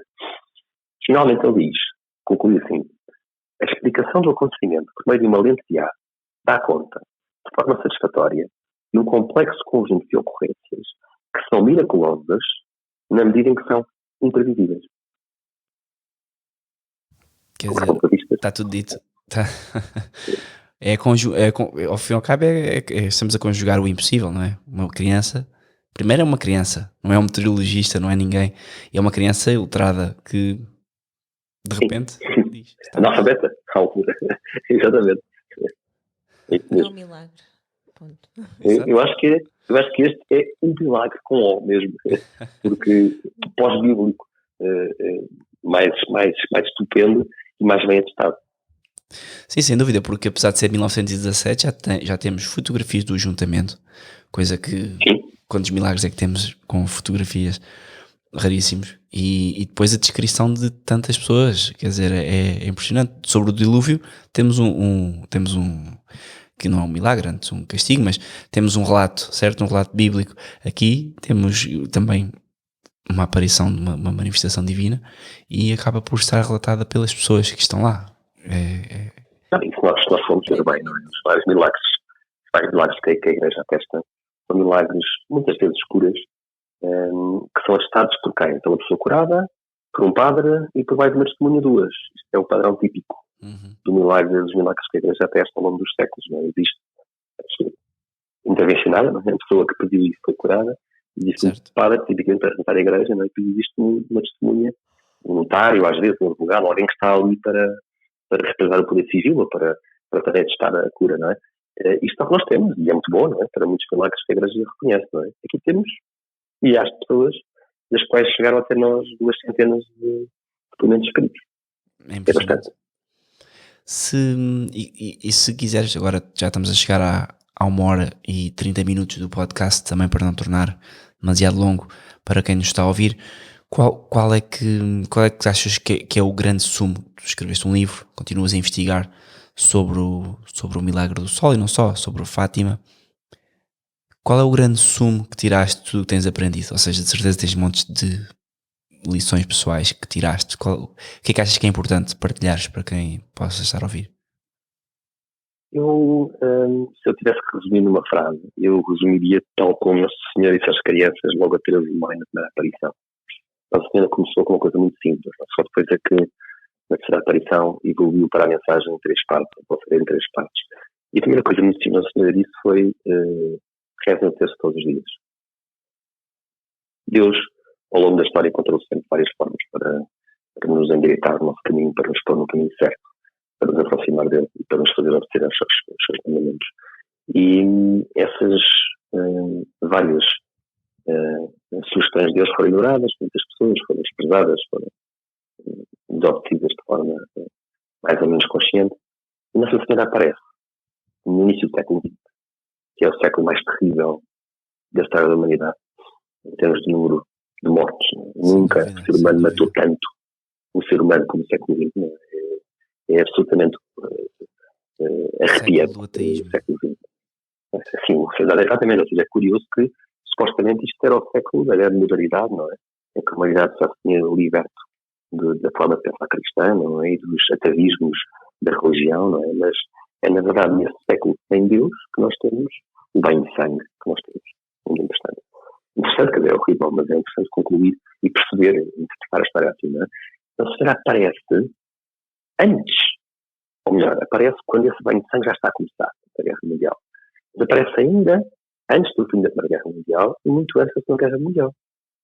E aparece porquê? Porque é a nossa mãe, porque porque provavelmente Deus, na sua justiça perfeita, já acharia que estaria na hora de castigar, de aplicar a justiça, mas uma mãe misericordiosa, como Nossa Senhora, pede mais uma oportunidade e vem dar-nos um recado há 100 anos atrás. Reparem, a escala aqui assustou um bocadinho, não é? Este recado derradeiro, último, Nossa Senhora, não foi o último, mas foi já mesmo in extremis, de dizer: convertam, um terço, mudem as vossas vidas, obedeçam a Deus, voltem a Deus, voltem à Igreja. Todos estes recados muitíssimo simples que qualquer criança percebe foram dados há 100 anos atrás, como, se quisermos, o último remédio do céu para nos emendarmos, não é? E Nossa Senhora, por isso, não desistiu, porque continuou a aparecer em muitas aparições posteriores com esta mesma tónica. A conclusão que eu retiro para isto é muito simples. Retirou para a minha vida. Eu passei a rezar o texto todos os dias, coisa que não fazia, e a pedir a Deus perdão tanto pelos meus pecados dos meus familiares, dos meus amigos, dos meus conhecidos, naturalmente, é aquilo que eu espero. Fazer as nossas obrigações no Estado que prestamos a nossa vida, não é? Obedecermos a Deus e rezarmos todos os dias o terço, ou seja, os grandes místicos na Igreja sempre nos ensinam. Já não sei se era Santa Afonso de Ligório, não me chamo de quem é que ensinava isto, talvez vocês se lembrem, que dizia que é muito simples: quem reza, salva-se. Quem não reza, não salva. Já não sei qual era o Não há grande... muito mais a fazer. É assim mesmo, é a forma. É super simples, e a Nossa Senhora, na verdade, foi a primeira coisa que nós temos pedido para dizer às crianças: a 13 de maio, rezem o terço todos os dias. E eu concluiria dizendo isso. É o que eu procuro passar aos meus filhos, que é uma coisa difícil. Quem tem filhos certamente compreenderá as dificuldades que os pais têm, porque nós temos, é muitíssimo difícil pô-los a fazer o que quer que seja. Rezar é mais uma das coisas que colocá-los a fazer. E aliás, a prova disso é que o próprio só comecei a rezar o terço com 30 muitos anos, portanto, é a prova de como nós temos questões muito difíceis e dos entendimentos, não é? Mas eu concluiria assim, é uma conclusão extremamente simples. Porquê? Porque o terço acha-nos de viver os momentos importantes do percurso das nossas pela Terra. Portanto, são uma catequese compacta. Nós revivemos mentalmente enquanto rezamos. É ridículo o pouco tempo que se despende a rezar um terço. E, no entanto, permite-nos manter essa catequese viva na nossa cabeça. Permite-nos manter uma atitude para Deus que é tipo a Nossa Senhora. Ou seja, o que é bonito no terço é que nós estamos permanentemente não só a recordar os mistérios e o percurso de Jesus na Terra, como estamos a meditá-lo do ponto de vista de Nossa Senhora, não é? Porque a Nossa Senhora, que era perfeitamente humana como nós, não é divina, não é Deus, não é? E, portanto, temos ao mesmo tempo o exemplo de Jesus, o exemplo da Nossa Senhora, e é uma oportunidade única, acessível a qualquer pessoa, qualquer altura do dia, com qualquer situação, e que permite-nos crescer na relação com Deus. Permite-nos beneficiar da proteção da Nossa Senhora e Deus quiser chegar ao céu, porque cada vez mais estou convencido que é. Tudo o resto é acessório. Sem dúvida. Eu tenho visto nas aparições que tenho lido, Nossa Senhora não muda muito. Entrega a fórmula e como disseste, parece que vai dando os últimos avisos de atenção, porque as coisas não estão fáceis para o vosso lado. Certo. E diz sempre a mesma coisa. Está aqui, a fórmula é fácil e é como se fosse quase uma última ajuda. A nossa arma de guerra. Uma arma de guerra que está aqui. É muito... Eu não sei se já sentiram um bocadinho esta ironia, não é? Eu tenho muito por hábito de discutir com ateus e com agnósticos. É muito curioso que muitas vezes atiram uma cara com esta, a dizer: o teu Deus permite aquele homicídio, o teu Deus permite aquela violação, o teu Deus permite aquela guerra. É muito curioso, não é? E nós, do nosso lado, entre católicos, que nós ouvimos muitas vezes dizer hoje em dia, não é? Que é uma tristeza. Ouvimos dizer aquilo: Deus é infinitamente bom, Deus não castiga. É irónico, não é? Quer dizer, nós, por um lado, nós temos pessoas que não acreditam em Deus, revoltadas porque Deus não intervém, não é? Supostamente. E depois encontramos nossos irmãos católicos, não é? Convencidíssimos hoje em dia, infelizmente, não era assim, não é? Até há pouco tempo não era assim, convencidíssimos que Deus não castiga, Deus é infinitamente bom. Claro. Ora, quem tem filhos, quem alguma vez se preocupou com os filhos que têm, não é? Entende que qual é a consequência de não aplicar em casa disciplina e castigos? Qual é a consequência? Exatamente. A consequência de não exercer uma responsabilidade parental e maternal em casa é que vamos educar o quê? É quase Delinquentes, não é? imediato. E depois é quase imediato o Não é? fruto. Sim, certo. Ou seja, se nós pais abdicarmos a nossa obrigação de educação, a consequência vão ser pessoas antissociais ou ser delinquentes. Sim. No pior dos casos. No melhor dos casos, vão ser pessoas deprimidas, não é? Apáticas, incapazes de fazer o que é que seja. E, portanto, no fundo, é isto que nós fazemos. Não, nós em casa procuramos melhor para os nossos filhos. Claro que sim. E a imagem que eu tenho de Deus é mais fácil podemos ter Deus que é Pai, não é? E também Nossa Senhora, que é a nossa mãe do céu, não é? Que era melhor para nós. E quando nós nos portamos mal, o que é quase sempre, ou muito mais vezes do que deveria ser, o que é que estamos à espera de um Deus que é bom, certamente, mas que também é infinitamente justo, não é? Nós também temos que esperar que Deus aplique a sua justiça, não é? A justiça também a justiça também faz parte da essência de Deus, não é? Sim. E é uma justiça perfeita, não é? Perfeita, ou seja, o que eu costumo dizer aos meus amigos ateus é, não te preocupes, porque Deus vai analisar tudo de forma muito rigorosa, não vai deixar pedra sobre pedra, tudo vai ser contado, medido e avaliado. E não há nenhuma dúvida que aquilo que Deus determinar para cada um de nós vai ser a sentença mais justa que se possa imaginar. Quando muito processo será bom demais connosco, mas Sempre. nunca perfeito. Sempre, é? quer dizer, Portanto, já a própria existência, não há forma. Daí a justiça ser uma questão que nós não conseguimos compreender. A nossa existência é devida a Deus. E a partir daí, a partir do momento em que para Ele tudo deveríamos orientar, quando não orientamos, há uma justiça. Ou seja, há aqui um defeito da nossa parte. E claro que é difícil um ateu compreender isto. Daí também ser mais exigente para nós, católicos, entrar no céu. Atenção, porque é uma coisa que muitas vezes pensamos, ok, eu faço isto, eu faço aquilo, pois, precisamente porque sabes e conheces, Deus também vai exigir mais. Claro. Quem muito é dado, muito será exigido. Tal e qual. E eu deixaria aqui em jeito de conclusão a quem nos está a ouvir e quem tem crianças e preocupa-se naturalmente também com a salvação dos seus próprios filhos, não é? Que é a nossa primeira preocupação enquanto pais, com a saúde espiritual mais do que até com a saúde física, não é?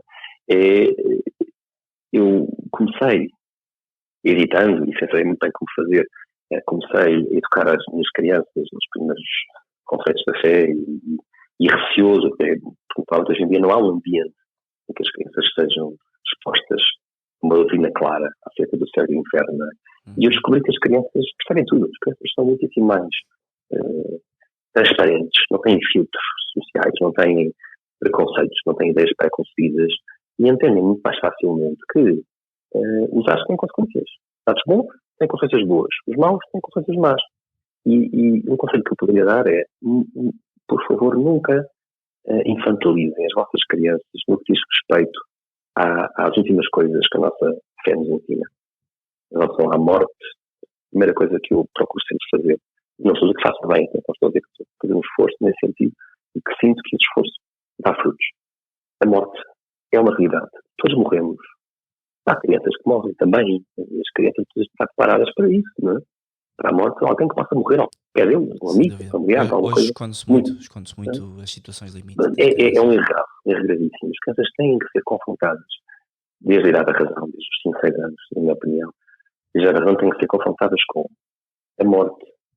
Faz parte da nossa existência. A morte tem uma razão de ser. Deus é que termina, quando é que cada pessoa tem que morrer. É Deus que termina. E nós temos que prestar contas da vida que levamos daqui, seja ela uma vida de 6 anos, 8, 10, 12, quase que não escolhe a da razão, não é? Tem a folha limpa, por assim dizer, não tem contas para prestar, não é? Mas quem está na idade da razão, eu digo às minhas crianças, a partir dos 6 anos, as crianças sabem o que é bem, sabem o que é o mal, já pecam, a partir dos 6 anos já podem pecar, próprios aos pais, à mãe, gritando, batendo, partindo alguma coisa numa fúria. Os miúdos já são pecadores como nós quando têm a idade da razão e sabem o que é o bem e o que é o mal. E eu dou este conselho, explicar às crianças que nós temos que estar preparados para prestar contas da nossa vida quando um dia elas nos forem pedidas por quem de direito, não é? E Deus tem direito. Já de vida, Deus pergunta-nos o que é que fizeste com a vida que eu te dei. E eu acho que as crianças devem ser confrontadas com isso, porque eu acho que ajudou a ter uma vida muito mais tranquila, sem medo da morte. E, sobretudo, o que é muito interessante, quando nós colocamos em Deus a nossa confiança e o que eu chamaria um justo temor, que é diferente de medo. Nós não devemos ter medo de Deus, devemos ter um justo temor, que é um respeito pelo poder e pela justiça de Deus. Não é? Isto faz com que nós tenhamos muitíssimo menos medo dos homens. Pelo menos eu sinto isso. Quanto mais eu temo a Deus, menos medo eu tenho do que o Estado me possa fazer ou do que claro.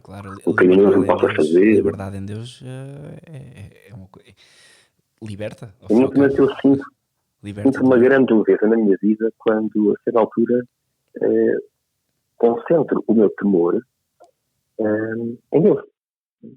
Eu temo um dia ter que prestar contas e as contas serem muito fraquinhas. É isso que eu temo. Tudo o resto é pálido ao pé disso.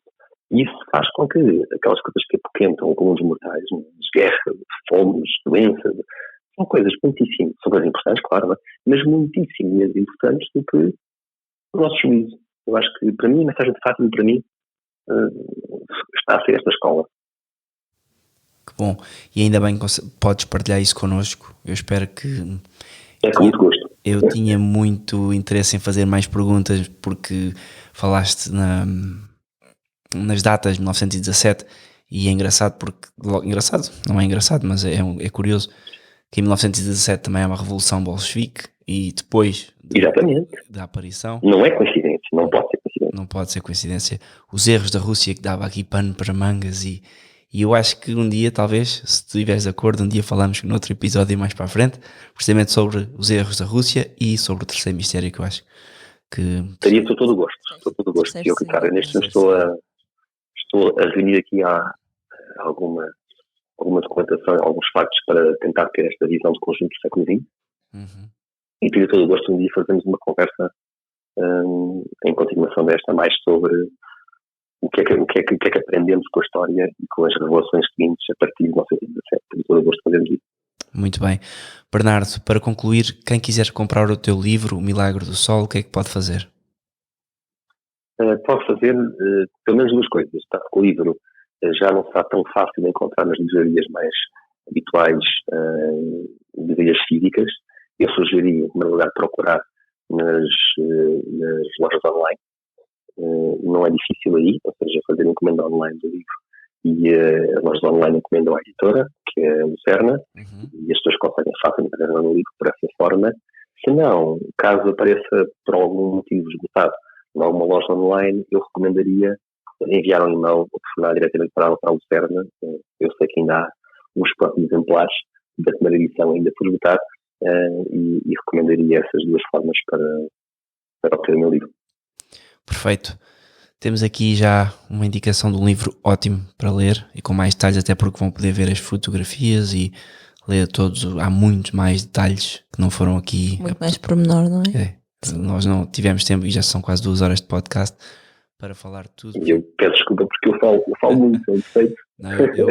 Eu posso dizer que passei o podcast todo em silêncio porque é muito bonito ouvir-te falar sobre isto e cresce como pessoa. Porque estamos a adquirir conhecimento também, muita coisa que eu não fazia ideia, que ainda não tinha conseguido aprofundar, portanto aprendemos imenso. Bernardo, muito obrigada.